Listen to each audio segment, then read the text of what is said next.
What's up guys, it's NickNasty here, and in today's video I'm going to go over the stream summary that the devs did yesterday. So let's get right into it.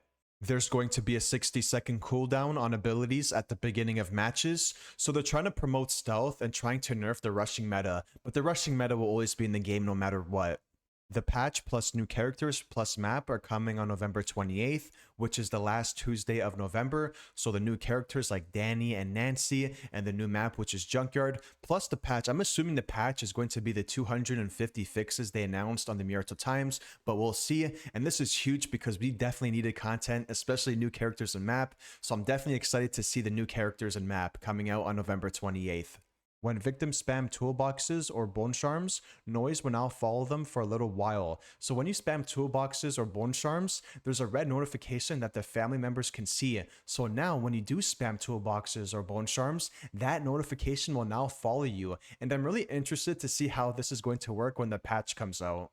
Slow pace crouching will make it impossible for Johnny to track victims. So basically this is a nerf for Johnny. Once victims cross gates, they immediately escape, so no teabagging opportunities and no stalling matches. So once you open a gate, for an example, like Family House, Family House and the Battery, if you escape through Battery on Family House and you go past the gate, you immediately escape. So that's how it's going to work for every escape on the map. So for an example, Slaughterhouse, a lot of people like to stay at the exit gates on Slaughterhouse. So now once you pass the exit gate on Slaughterhouse, you immediately escape. And this is a good thing because there's not going to be teabagging opportunities like they said, and obviously people are still going to stall the matches. They're just going to stay outside of the exit gate, but we'll see if it makes a change. Fuse's location change on gas station, and this is huge because the fuse can literally spawn right beside the fuse box on gas station. Cook won't be able to spam much as his ability timer was somewhat worked on, and this definitely needed a change because as a Cook main, you can literally follow a victim for a long period of time because you can consistently use your ability and spam it, and I understand they're making this change because it's so annoying for victims. Family XP was a bit high due to a bug where all family members got the all victims killed bonus even when it's not the case, so they fixed that, which will result in a slightly lower XP. A lot of perks were reworked, removed, or altered, but the changes won't be applied in the upcoming patch. There will be a special perks patch, and this is huge because a lot of perks don't really work. You know, Choose Flight has a bug, the No-Cell perk has a bug, and Radar Detector. Radar Detector is such a good perk, but you can barely use it because it doesn't even work. So this is huge, and I cannot wait for this patch. They understood what we meant by having different loadouts for different skill trees, and Matt said that committing to a set of perks from a single skill tree is the point. So basically a lot of people were asking for different loadouts for different skill trees. So what I mean by that is people wanted one loadout for the left side of the tree, one loadout for the middle side of the tree, and then one loadout for the right side of the tree, and they're not making that change.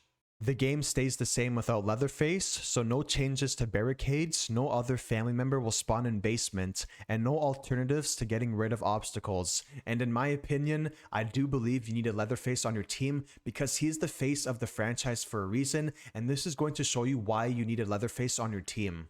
Shirtless Johnny and other family members cosmetics are coming, but they can't give us a date, and this is huge. I cannot wait for Cook skin because I am a Cook main, so I cannot wait for the future cosmetics to come out. New characters come with their own skill trees, abilities, and perks. No dates though. So when Nancy and Danny come out on November 28th, they're going to have their own skill tree, abilities, and perks. No changes are permanent. They'll readjust them depending on game balance. And finally, the new map is called Nancy's House. So originally, when the map got leaked, it was called Junkyard. So now it's going to be called Nancy's House. To be honest, the devs are doing a really good job, and I cannot wait for the new fixes, the new map, and the new characters to be released on November 28th. And leave a comment down below and let me know, what do you think about these fixes and changes coming to the game in the future.